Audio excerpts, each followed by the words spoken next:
السلام علیکم سنو پختونخوا سنو اف ام 96 سره شاهد حسین یم قدرمنو کتونکو پړچینار ښار کې موجود یو دلته د پړچینار تاجر ورله احتجاج کړی دی پریس کانفرنس هم کړی دی یا د دوی چې تقریبا و میاشتې پوره کیږي چې د و میاشتو راهسي د ټول پړچینار مین سړک بندیز لوجې د علاقې عوام او تاجر ورله مختلفو مشکلاتو سره مخامخ دي نن هم د تاجر ورله احتجاج دی موږ سره د پړچینار ټریډ یونین صدر حاجی امداد حسین موجود دی هغه سره به دا خبرې کوو چې د دې احتجاج مقصد څه او راتلونکي لاهي عمل څه دی. شکریہ شاهد بھائی لکه څنګه تاسو ټولو ته پاته ده ته په خپل زبان او ویلا څه و میاشتونه مو روډ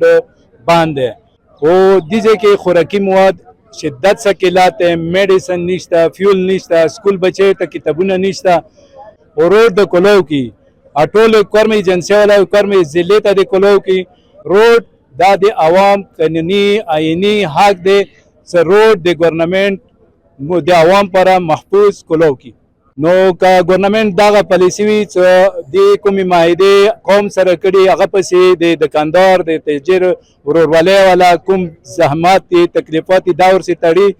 نو دا د مو د هغه منځ کې ډېر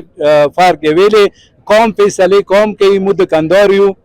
مو خپل کار سره کول لرو په کار دی چې عوام ته او دکاندار ته د روډ محفوظ کړي او اگر نه بیا به مو مخکې هغه باندې خپل کمیټې سره خبرې کوو چې څه کول پکار دی. دلته د میډیسن ډیر کمای دی ولی څه اوس خو ګرمي شوله او ګرمۍ کې اپیکیس یا خرابېږي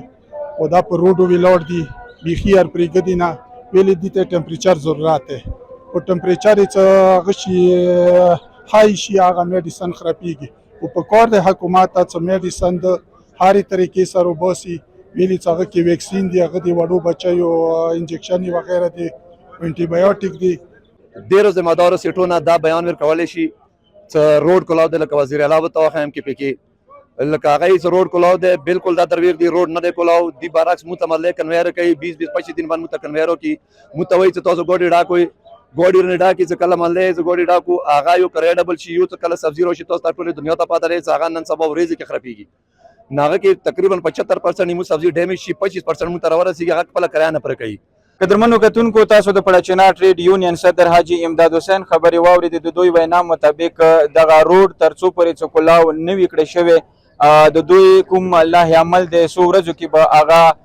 د عوام ته هغه د اعلان هم کولی شي یا د دوی چې د پړچینار کوم شهر دی کوم ښار دی هغه بازارونه دکانونه د احتجاجن بند کړی شوي دي او مزید د حکومت طرف نه د مثبت د اعلان راتلو پورې به دغه کوم بازارونه دي هغه به بند وي او که چیرې حکومت د ټل پړچینار مین سړک کلاو نه کړی شو نو دوی مزید لاهي عمل به نوره اعلان کوي او مزید به د کوم احتجاج دی د دې لړۍ به جاري ساتي. اجازت غواړو د الله په امان.